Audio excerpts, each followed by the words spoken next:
بسم اللہ الرحمن الرحیم۔ حضرت موسیٰ علیہ السلام ایک دن جنگل میں جا رہے تھے کہ انہوں نے ایک چرواہی کی آواز سنی۔ وہ اونچی اونچی کہہ رہا تھا، اے میرے جان سے پیارے خدا، تو کہاں ہے؟ میرے پاس آ، میں تیرے سر میں کنگھی کروں، جوئیں چنوں، تیرے لباس میلا ہو گیا ہے تو دھوؤں، تیرے موزے پھٹ گئے ہیں تو وہ بھی سیوں، تجھے تازہ تازہ دودھ پلاؤں، تو بیمار ہو جائے تو تیری ذمہ داری کروں۔ اگر مجھے معلوم ہو کہ تیرا گھر کہاں ہے تو تیرے لیے روز گھی اور دودھ لایا کروں۔ میری سب بکریاں تم پر قربان، اب تو آ جاؤ۔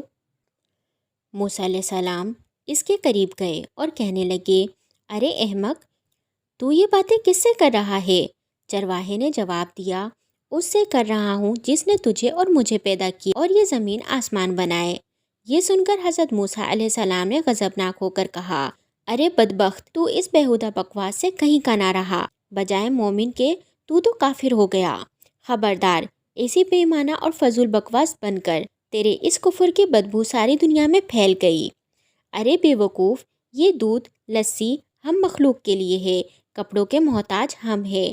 حق تعالیٰ ان حاجتوں سے بے نیاز ہے، نہ وہ بیمار پڑتا ہے، نہ اسے ذمہ داری کی ضرورت ہے، نہ اس کا کوئی رشتہ دار ہے۔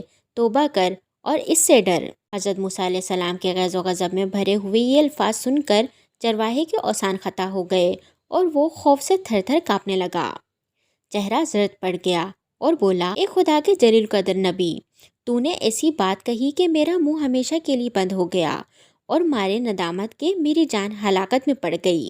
یہ کہتے ہی چرواہے نے سرد آنکھ کھینچی، اپنا گریبان تار تار کیا اور دیوانوں کی طرح اپنے سر پر خاک اڑاتا ہوا غائب ہو گیا۔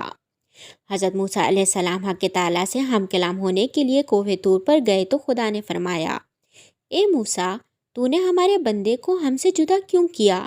تو دنیا میں جدائی کے لیے آیا ہے یا ملاپ کے لیے؟ خبردار، اس کام میں احتیاط رکھ۔ ہم نے اپنی مخلوق میں ہر شخص کی فطرت الگ بنائی ہے اور ہر فرد کو دوسروں سے جدا عقل بخشی ہے۔ جو بات ایک کے حق میں اچھی ہے وہ دوسرے کے لیے بری، ایک کے حق میں تریاق کا اثر رکھتی ہے وہی دوسرے کے حق میں زہر کا، ایک کے حق میں نور اور دوسرے کے حق میں ناز۔ ہماری ذات پاکی اور ناپاکی سے مبرا ہے۔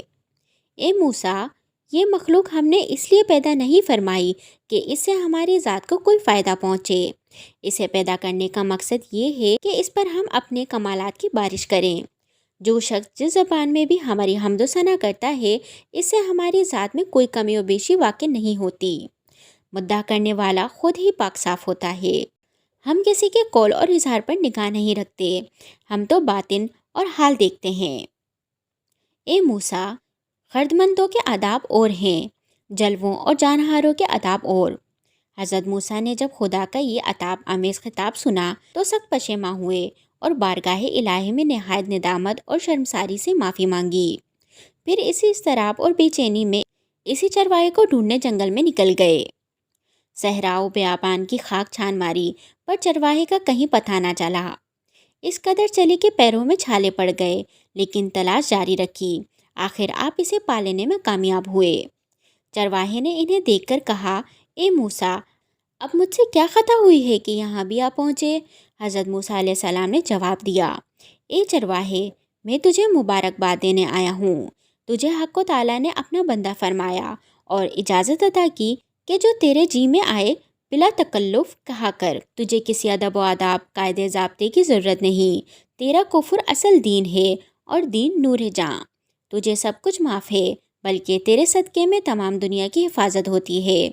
چرواہے نے آنکھوں میں آنسو بھر کر کہا، اے پیغمبر خدا، اب میں ان باتوں کے قابل ہی کہاں رہا ہوں کہ کچھ کہوں۔